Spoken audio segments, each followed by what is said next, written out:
Давай, карай, той ще мине. Добре, айде. В ляво, в дясно, пак наляво там живее. Да.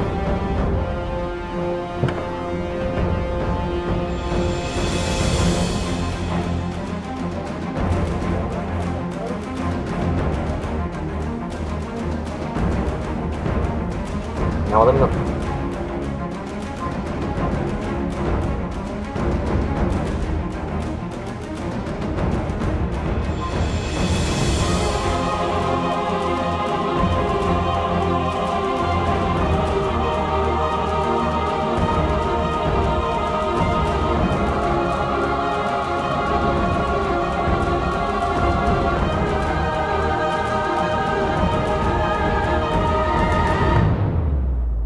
Добро утро от прочутия сливенски квартал Надежда, където живеят около 16 000 души.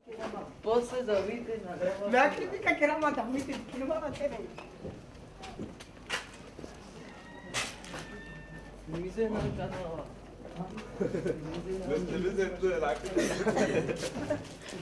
Коя рами го ес?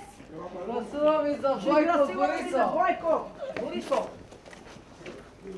Какви ке нове?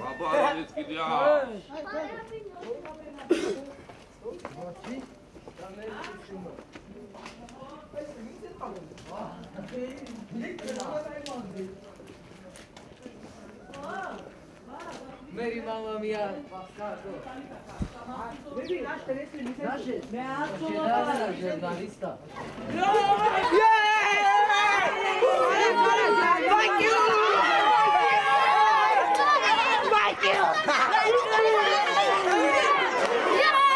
Това е нашата традиция, да се играем да направим деца, а вашата традиция да се вземете презервативите, да отивате те по блоковите, по хотелите, да се ебети, а за нас само идвате тук да притеснявате хората. Оставите ни вече. Майка ми да ме вижда. Къщите са заключени. А къде е Ангел на Динко сина? Ами той на училище. Не бе, утре са на училище. Ами даде, Вие роднини ли сте? аз съм дадил. Коя да той? Златка, къде ще живее Златка? С... Златка си живее, Златка горе горе. е заключена в стаята. Всичко наред ли е? Всичко Разбрахте наред. внуче, че ще имате внуче? Да, Вие сте дядото. така? да, аз съм дядо. На Динко бащата. Да, на Динко бащата. Как реагирахте? Ми реагирахме за добро. Лапито си живее хубаво, становката е хубаво. Крилата идваха, всичко знаят. Бите ми снимиха всичко от вчера, дадаха. Айде и ние да снимаме да покажете. Не ни снимахте и ви. Живота на мизерия.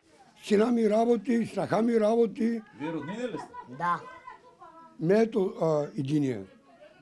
единия брат на Ангел. Добре.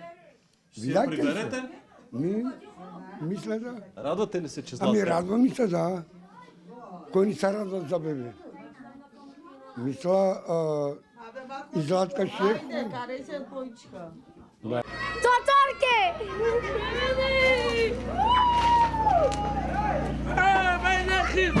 Ой, села! Цоцорке! Може ли да мога да ме снимаш? Ай, той те снима. Значи, дай микрофона сам. Дай микрофона насам. Ай! 9 места, като стана една бела с моята племенничка. Новата телевизия, що не е дошъл в квартала да... Се обадиш ти да 50 пъти сме говорили, да дойдете. Кога? Преди 7 месеца. На мене се обадил. На всичките си се обадили, като удареха лобето, що ли? За контракт пъш микрофона. Като правят циганите някаква бела по 20 хора му да дойдете. Отиваш в полицията, казваш.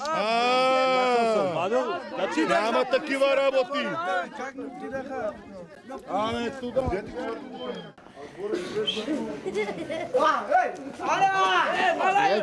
Значи ние в квартал Надежда искаме интеграция. Защото ние сме млади момчета, които да работим. Чакайте да минат.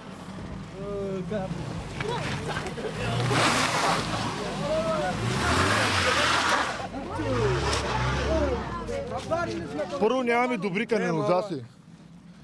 Нямаме като хората чешми. Ние искаме от държавата да ни осигурят работа. Да ни дадат жил фонд. жилфондове, за да живеем, апартаменти, които да гледим и да работим и да бъдем обединени. Ние сме равни, ние имаме права. И ние си плащаме данъците, аз плащам сметките, плащам ти тигуровките, плащам ти всичко, разбираш ли? И от доста време вече работя в строителна фирма. Аз съм учил до 6-ти клас, обаче искам да продължа да уча, няма как, защото и аз съм женен, вече имам и деца, нали? И искам най-доброто за моите деца.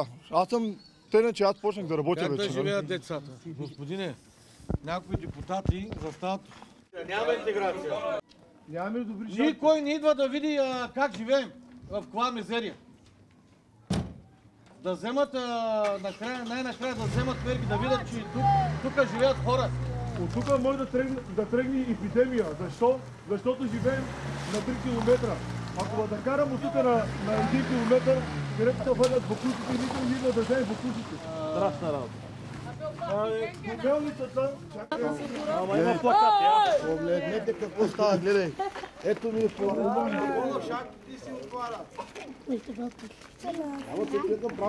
От 20 години, както стана демокрацията, сме на това положение.